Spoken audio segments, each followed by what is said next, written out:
Hello everyone, Assalamu alaikum. Today I am making a very mouth-watering fruit custard. Once you try it, you will keep wanting to eat it over and over again.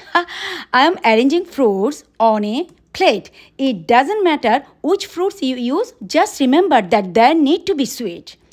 The order doesn't matter either. First, I am putting the fruits in a bowl. One by one, I am adding the other ingredients. I blended strawberries and custard powder together. After adding all the ingredients, mix very well. After everything is ready, I am adding bananas and strawberries on top for decoration and flavor. I made the strawberry ice cubes. The recipe serves 20 people.